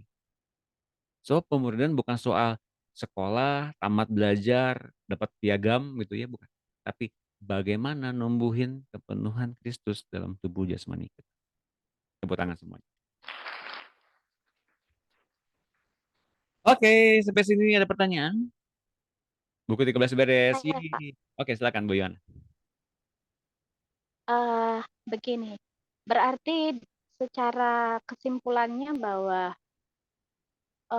semakin dibawa ke dalam begini lebih terperinci sebenarnya yang sedang Tuhan mau ajarkan gitu ya. Iya, betul saja. Jadi dari yang Bapak sampaikan itu tadi perihal untuk taat saja gitu. Selama ini kan kita diajarkannya kan taat itu berupaya gitu loh. Mengupayakan gitu. Ya. Sedangkan kalau melihat dari sini ketaatan itu tidak bisa diupayakan, tetapi itu dari memang kalau kita sampai pada kepenuhan Kristus, maka secara otomatis ketaatan itu mutlak kita ada gitu kan. Nah, berarti kan sangat jauh sekali jalannya selama ini dari yang mengupayakan, berupaya, mengejar, bekerja keras. Maka tadi sebenarnya. makanya tadi saya ilustrasikan ya. dengan kita baca kita banyak-banyak, berdoa banyak-banyak, apakah kita ngerasa dekat dengan Tuhan? Nggak ngerasa gitu ya. Baliknya sekarang, nggak baca Alkitab, nggak berdoa. Jauh nggak dari Tuhan? Iya jauh. Berarti yang kita sedang lakukan adalah, nih Tuhan aku udah bikin PR-nya, aku udah berbuat baik. Ayo Tuhan, layakan aku jadi muridmu. Gitu. Enggak kayak gitu. Iya. Dan saya sendiri dari kemarin juga bingung kenapa kok Tuhan itu seolah-olah seperti mengobrak-abrik gaya saya doa, gaya saya untuk mengisi hidup saya dengan firman kayak gitu. Jadi kalau dibilang saya ini termasuk orang yang rajin baca firman, sebenarnya enggak gitu. Tapi setiap hari saya mengisi firman hidup saya. Entah itu apa saja yang bisa saya lihat, tiba-tiba saya lagi mikirin apa, tiba-tiba muncul cuma satu kata apa gitu, tiba-tiba langsung saya pengen buka Alkitab, oh ayat ini, gitu aja. Jadi bukan yang saya harus baca satu hari 10 pasal, 5 pasal, yang seperti dahulu kala saya lakukan selama bertahun-tahun, enggak yang kayak gitu. Dan saya anehnya, kalau dulu saya tidak baca firman rutin, saya merasa berdosa gitu. Saya merasa bersalah. Tapi sekarang itu saya lebih menikmati, enjoy dengan yang seperti ini gitu. Yang tiba-tiba Tuhan berbicara apa, Tuhan kasih apa, atau kadang aneh sekali ketika saya kan suka film gitu kan. Jadi ketika saya nonton film, tiba-tiba banyak banget hikmat yang Tuhan kasih. Ini tentang begini, begini. Jadi hal-hal yang tadinya saya nggak ngerti, saya jadi ngerti hanya karena saya nonton film gitu. Jadi aneh gitu loh Pak. Hari-hari kemarin saya merasa kayak, ya tahun-tahun yang lalu saya rasakan kayak berdosa, bersalah. Kalau saya nggak worth it, saya nggak shocking di jam-jam tertentu yang biasa saya lakukan, saya kayak tertuduh gitu. Tapi sekarang enggak, saya bisa shocking kapan aja gitu, mau pagi atau mau siang atau mau sore, tiba-tiba kadang malam gitu. Jadi enggak yang ditentukan harus jam ini, enggak yang seperti itu gitu. Dan ini ada lagi yang saya ingin tanyakan ini, yang tentang tadi yang Pak Andreas tadi itu, keaktifan 7 roh Allah yang beliau miliki itu, apakah itu salah satunya ketika saya bermimpi beliau, padahal kan beliau sudah nggak ada ya, yang dulu pernah saya saksikan, apakah itu juga bagian dari 7 roh Allah yang ada di dalam diri beliau? Setelah Pak Andreas meninggal? Kan beliau sudah nggak ada, sudah meninggal gitu. Tapi kan saya pernah mimpi bertemu beliau dan beliau memberikan pesan-pesan tertentu, ada bagian-bagian dari jalur ayah itu loh yang dulu saya pernah cerita. Setelah itu meninggal? Termasuk juga dari, Maksudnya setelah meninggal sudah Pak lama Andreas? meninggal. Iya, sudah lama meninggal. Itu termasuk 7 roh Allah nggak? Ada beberapa kemungkinan. Satu kemungkinan terbesar adalah bisa jadi waktu itu Allah Bapa memakai tubuh wujudnya Pak Andreas untuk mengajari Ibu Nana.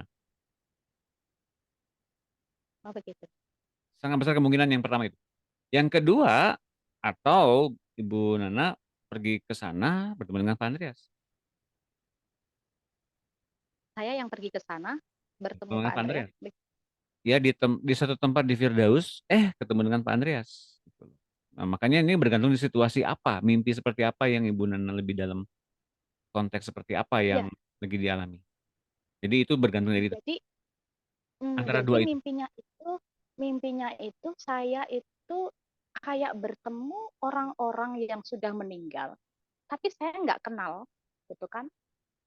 Kemudian Pak Andreas memberitahu bahwa mereka itu adalah jalur dari almarhum ayah saya, padahal kan saya nggak kenal, gitu. Terus kemudian ada beberapa bagian-bagian yang harus saya putuskan di area-area tertentu yang itu bisa masuk ke dalam hidup saya dan keturunan saya berikutnya kan melalui genetik itu tadi. Nah seperti itu. Jadi Dan anehnya beberapa waktu kemudian Pak Doni itu menyampaikan tentang hal-hal yang seperti itu gitu. Oke. Waktu itu loh. Jadi mimpi yang Jadi itu ya kayak seperti maksudnya. konfirmasi. Mimpi saya itu Iya, waktu itu itu. termasuk Oke. termasuk bagian dari pekerjaan 7 roh Allah atau bukan begitu. Ya, kalau Pak Andreasnya sudah meninggal dan kemudian udah di Firdaus, lalu Pak Andreasnya menasihati Bu Nana untuk begini dan begitu, berarti Ibu Yohana lagi dibawa ke sana oleh Bapak Surgawi untuk mendengar mentoringnya Pak Andreas yang pernah mengucapkan itu di dunia materi, di dunia jasmaniah ini, namun belum sampai di tingkat pemahaman tertentu. Itu. Oh, berarti karena saya belum memahami di area itu, maka itu kayak seperti diperjelas gitu ya.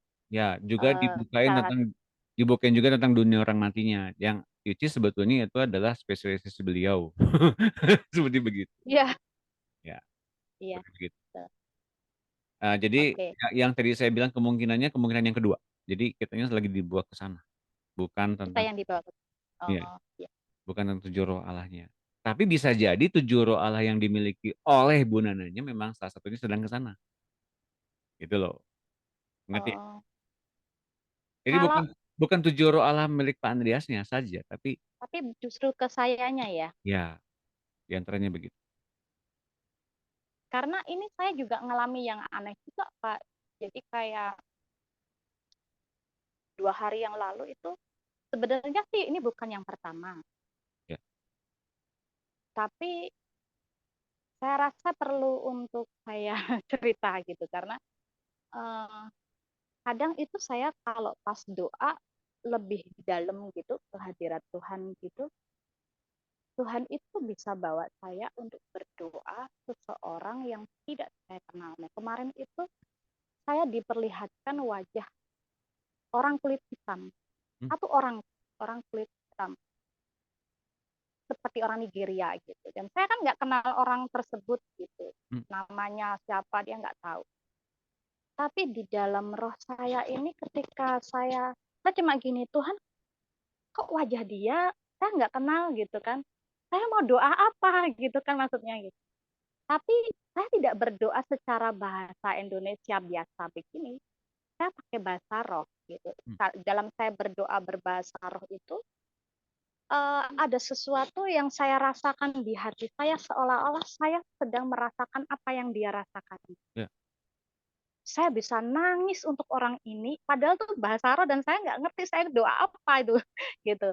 Saya bisa nangis buat orang ini dan saya seperti merasakan bahwa ada sesuatu yang dia sedang pergumulkan dengan Tuhan. Gitu. Itu satu kali yang dulu juga pernah lucu karena saya kan suka film Korea gitu kan. Jadi saya itu pernah doain salah satu aktor Korea.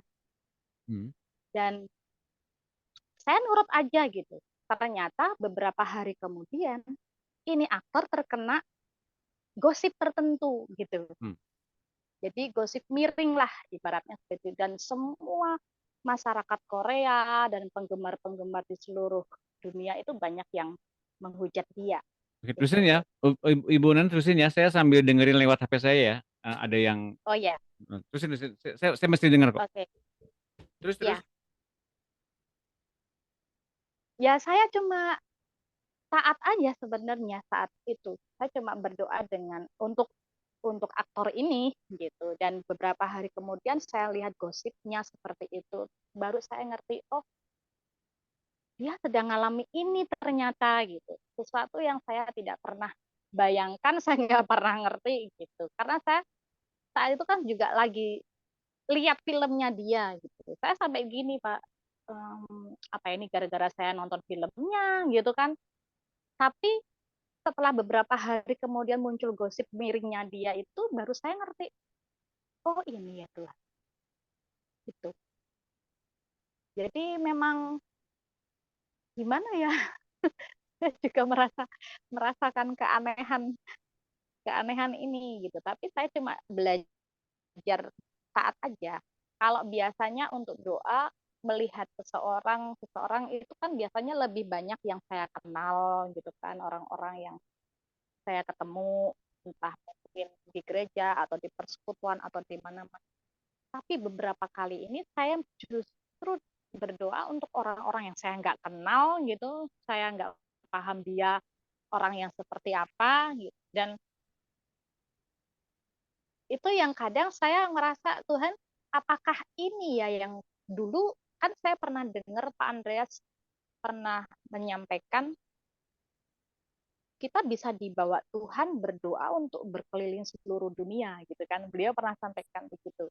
Dan walaupun kita tinggal di dalam kamar gitu, tapi kita bisa berkeliling seluruh dunia gitu.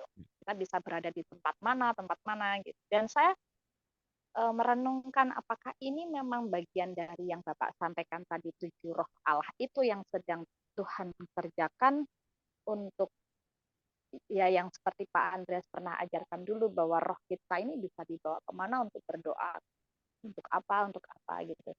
Karena dulu juga pernah ketika Jepang sebelum tsunami besar itu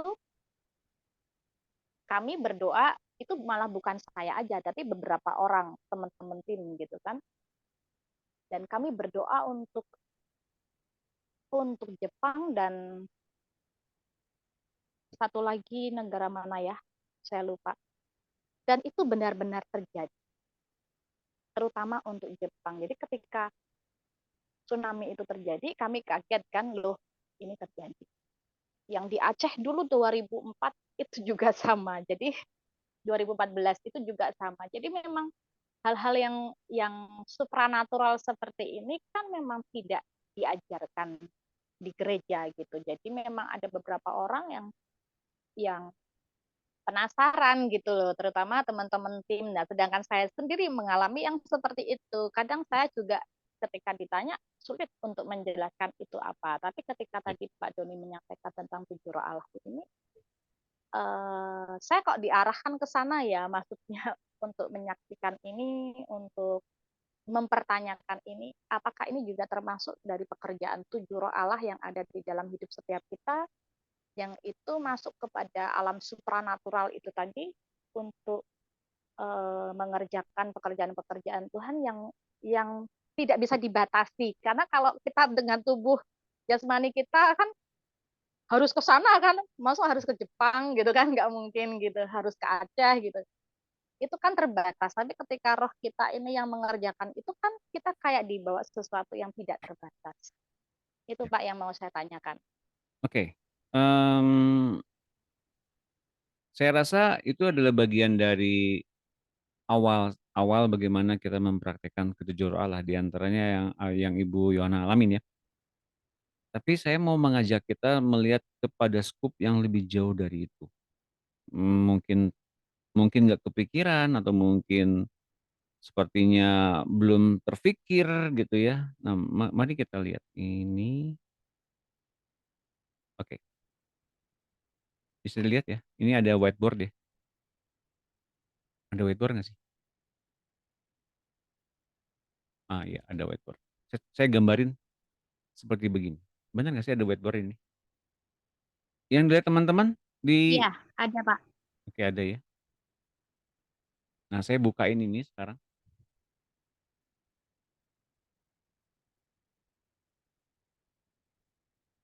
Ini lintasan peristiwa yang ada di bumi hari ini. Saya pernah bagikan ini, so, kalau nggak salah. Ini tempat di mana Allah ada. Kita bilang ini adalah ion. Kita bilang ini lintasan peristiwa sekarang. Ini kan berakhir kelak di kitab Wahyu ya. Itu kitab Wahyu 22 itu nanti akhirnya akhir sejarahnya apa? Sejarahnya yang kita sebutkan sebagai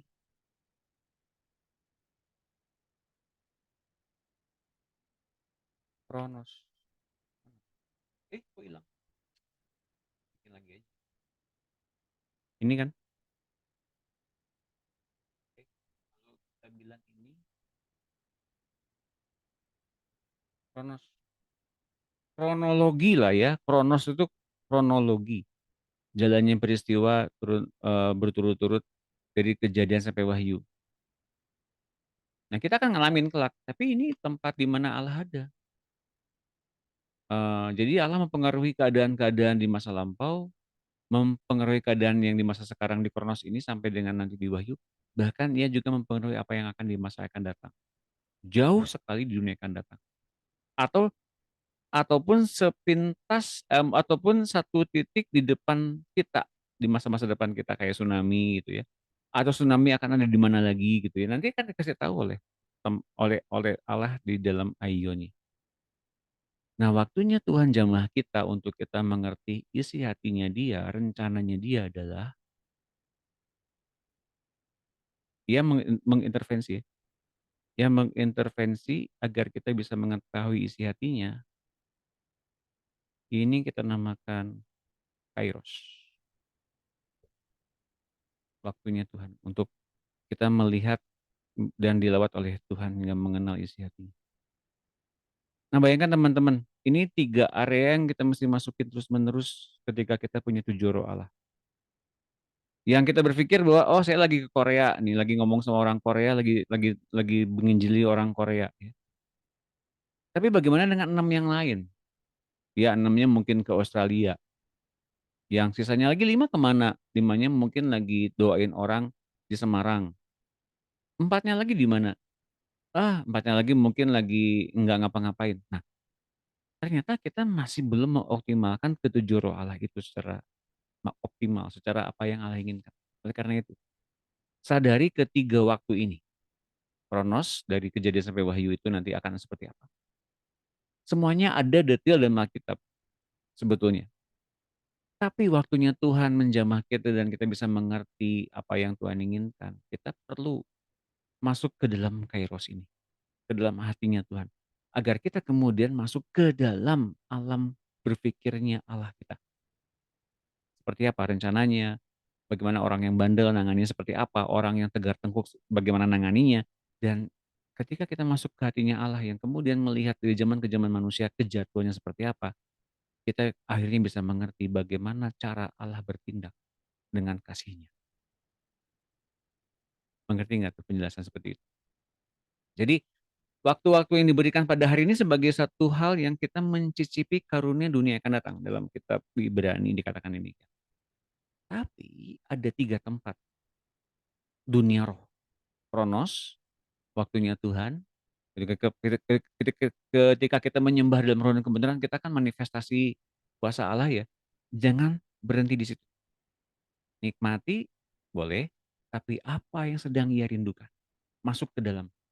Kita masuk ke dalam dan genapi semuanya. Masuk ke dalam lagi. Masuki semuanya. Hingga kemudian kita masuk ke dalam kekekalan kelak. Nah itu teman-teman, bagaimana kita melatih tentang ketujuh roh Allah dalam 3 dimensi yang berbeda. Sementara kita mungkin berpikir, ya kan baru 1 Pak, kan saya susah untuk mengendalikannya. Memang kita bukan yang mengaturnya. Kita hanya diberikan kemampuan mengorganisasi semuanya bersama-sama dengan Tuhan Yesus. Oleh karena itu, cepat tukarkan nyawa kita sepenuhnya dengan nyawanya Tuhan Yesus yang berlimpah-limpah itu, agar kita bersama-sama dengan Tuhan mengoptimalkan semua. Jadi ini kuncinya, kalau kita sudah mencapai kepenuhan Kristus yang dilihat oleh orang-orang siapa? Bukan Ibu Nana lagi, bukan Ibu Levina lagi, bukan Doni Yunus lagi, tapi tentang siapa Tuhan Yesus. Itu cirinya kita sudah penuh dengan Tuhan Yesus. Rela nggak kita nggak dikenal orang lain, tapi kita yang doakan orang lain? Harus rela, karena yang melakukannya Tuhan Yesus. Rela nggak kemudian orang memuliakan Tuhan Yesus? Kurang ajar ya, orang didoakan sama saya, kok orang saya layani kok dia memuliakan Tuhan Yesus. Berarti kita masih punya 4 roh Allah, bukan 7 roh Allah. Mengerti, nangkap bedanya? Iya Pak. Berarti gini, apa namanya? Apa tadi saya lupa. Berarti apa ya tadi saya jadi lupa ngeblank. Oh iya. Ya nggak apa-apa, nanti kalau ingat nanti gini, berarti saat kita masuk ke dalam saat kita masuk ke dalam hadiratnya Tuhan, itu sebenarnya kita nggak cukup di situ aja gitu, tapi kita harus masuk sampai ke kedalaman hatinya untuk memahami hatinya dan pikirannya, begitu ya Pak? Ya. Memang perjumpaan pribadi dengan Allah kita itu di sorga tuh luar biasa ya. Sampai dengan kita wow nangis, kita kemudian menyembah Dia sampai kita speechless. Oke. Tapi control yourself with the Holy Spirit. Kita akan didorong masuk ke dalam isi hati yang lebih dalam lagi.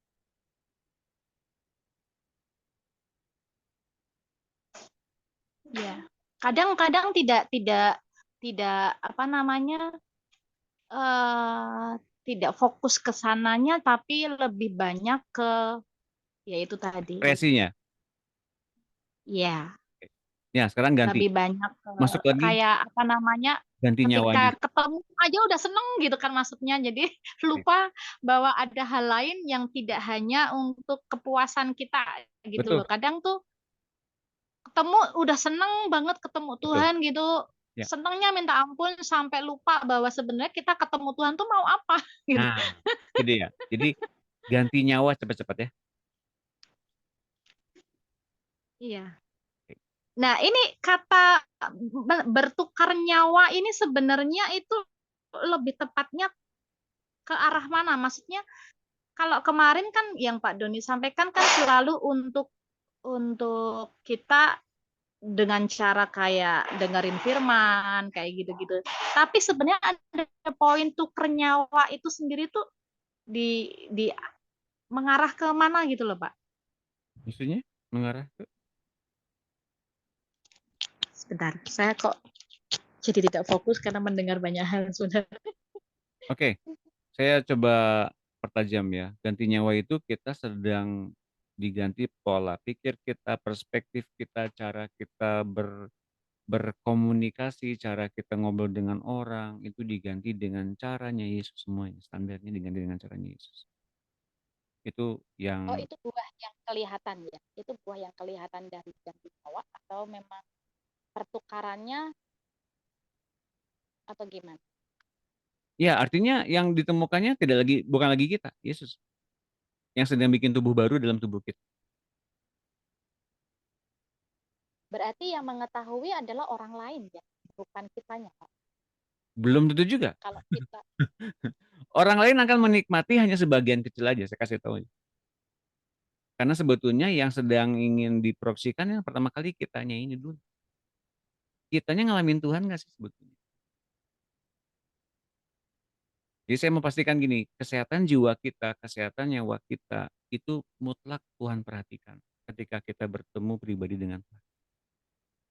Oh, Tuhan perhatikan banget.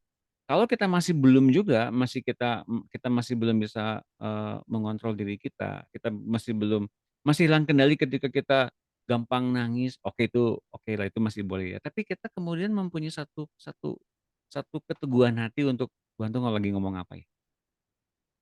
Cari itu. Jadi kita bukan di perasaan lagi nih, bukan. Tapi ganti nyawa, betulan. Jelas ya? Oh, iya. Berarti ini lebih cenderung kepada fokusnya yang Bapak maksud tuh ke Tuhan terus gitu ya. Oh iya. Jadi enggak yang ya, sedangkan selama ini yang jauh sekali dengan yang diajarkan selama ini gitu. Iya. Ya buku 13 kan memang pendalamannya ke situ. Ya. Oke. Ini Bu Dina tadi mau nanya apa silakan. Iya, boleh silakan Bu Dina. Ya. Tadi soalnya ada sambungannya mungkin dari apa yang dijelaskan Bu Nana. Ibu Dina mau nanya apa silakan. Enggak ini. Pertama aku mau nanya, kan seringkali para pengajar terutama Pak Doni sama Pak Gideon ya yang sering dengar ya, datang ke pada saat tidur itu mengajar gitu kan. Apakah itu bagian dari 7 roh Allah yang ada dalam diri Pak Doni sama Pak Gideon? Terus kedua gini, waktu aku belum paham ini tentang 7 roh Allah, aku kan sebelumnya sering ibaratnya berapa kali ibu gembala saya yang di kampung, saya sekarang di Riau, mereka di Sumatera. ibu gembala saya yang di kampung itu, kalau misalnya pas berdoa di gereja, mungkin aku sendiri di kursi itu ya, tapi suara dia itu suara dia itu ke telinga saya gitu, yang mungkin sering saya dengar di sana sampai saya dengar berkali-kali gitu kan. Ya, jadi tambah seriusnya berdoa itu ke bawah gitu. Terus waktu saya pulang kampung dia bilang gini, mana mama sini gitu. Apa bu, saya bilang, kamu tadi malam datang ke rumah saya ya? Enggak, iya kamu datang mengajar, kamu datang memberitakan firman. Enggak ada saya datang, saya bilang. Justru ibu gembala yang datang ke sana, saya bilang begitu. Saya sering, ibu gembala sering datang ke sana, entah berapa kali itu, ketika saya berdoa itu suara ibu gembala itu ke telinga saya dalam berbahasa roh seperti yang waktu saya SMA gitu. Tapi saya tidak ada datang ke rumah. Loh, kok kamu datang ya ke rumah ya? Mengajar persis seperti, karena waktu itu kan menggebu-gebu dapat dari RT ini, karena rindu membagikan gitu para ibu-ibu yang ada di rumah gitu ya. Para ibu-ibu yang ada di rumah itu rupanya seperti itu. Jadi mereka terpelongo-pelongo gitu. Gitu ya. Jadi itu saking menggebu-gebunya gitu. Tapi 1 minggu kemudian waktu aku pulang kampung lagi dia bilang begitu, ya kamu datang ke rumah saya waktu saya tidur itu, kamu mengatakan banyak firman Tuhan begitu. Iya kamu datang, tapi saya tidak datang gitu. Apakah itu bagian dari 7 roh? Makanya saya tanya di sini. Ya. Yang pertama tadi Bapak Doni sama Pak Gideon yang selalu datang di rumah saya. Yang kedua itu antara kami berdua itu sama Bu Gembala itu yang Ya, oke. Ini sayangnya ini pertanyaan terakhir ya, karena saya ada mau meeting lagi sekarang habis ini. Pertanyaan yang pertama tadi betul bahwa memang pengajaran yang dilakukan di dalam dunia roh itu dilakukan oleh orang-orang yang memang punya 7 roh Allah ya, itu memang betul seperti itu. Namun biasanya saya sendiri pribadi saya masih belum sadar bahwa saya sedang mengajar seseorang di dalam dunia roh itu. Belum sadar, belum sepenuhnya mengerti bagaimana kemudian secara sadar saya bisa bersama-sama roh yang sama lagi ngajar secara langsung. Sebelumnya ketika saya masih di sini lagi online seperti begini, saya ngajar langsung misalnya di Jakarta, misalnya begitu. Nah, saya belum bisa seperti itu. Oke. Dan yang kedua tadi bisa jadi dari suara hati nurani yang kemudian bisa tertuduh, bisa kemudian mengagumi seseorang hingga kemudian sepertinya itu masih bergema di dalam hati kita. Oke. Dan yang ketiga mungkin bisa juga terjadi memang seperti itu yang tadi Bu Dina lakukan. Karena memang Bu Dina mempunyai kelahiran baru dari 7 roh itu ternyata aktif, namun Bu Dina masih belum bisa mengaturnya, ya nggak bisa mengaktifkannya bersama-sama dengan Tuhan Yesus, belum seperti Tuhan Yesus. Dan kita memang lagi mengarah ke sana, meskipun kita udah punya 7 roh Allah, tapi pada faktanya kita masih belum bisa sepenuhnya sadar mempergunakannya. Masih dalam keadaan mungkin kitanya lagi nggak sadar. Tapi karena memang Tuhannya baik, dia menggunakan anak-anaknya yang siap sedia untuk dipakai menjadi hamba Tuhan di dalam dunia roh ini. Jadi meskipun memang kitanya masih belum sepenuhnya ngalamin secara sadar, tapi karena kemudian orang-orang yang di luar sana membutuhkan Tuhannya, yang siap dipakai sama Tuhan lebih cepat dibanding yang lain. Gitu, Bu Dina. Mudah-mudahan jelas. Nanti saya akan bagikan juga, nanti kalau hari Rabu nanti akan datang, bedanya suara hati nurani yang datangnya dari Tuhan, dari 7 roh Allah dan dari roh Allah sendiri. Bedanya apa? Nah, lebih dalam nanti akan saya jelaskan, tapi sekarang saya jelaskan. Bedanya adalah si jahat menuduh perbuatan kita secara spesifik. Kamu nggak baca Alkitab, kamu berdosa, kamu jahat, itu si jahat. Itu bukan Roh Kudus. Ya. Nah, tapi yang dikembangkan oleh Tuhan dan Roh Kudus atau Bapa Surgawi adalah karakter. Bukan perbuatan. Mengingatkan perbuatan itu si jahat biasanya. Tapi kalau pengembangan karakter ilahi, tentu itu berasal dari Allah. Bedakan teman-teman, bisa banget kita bedakan agar kita tidak tertuduh.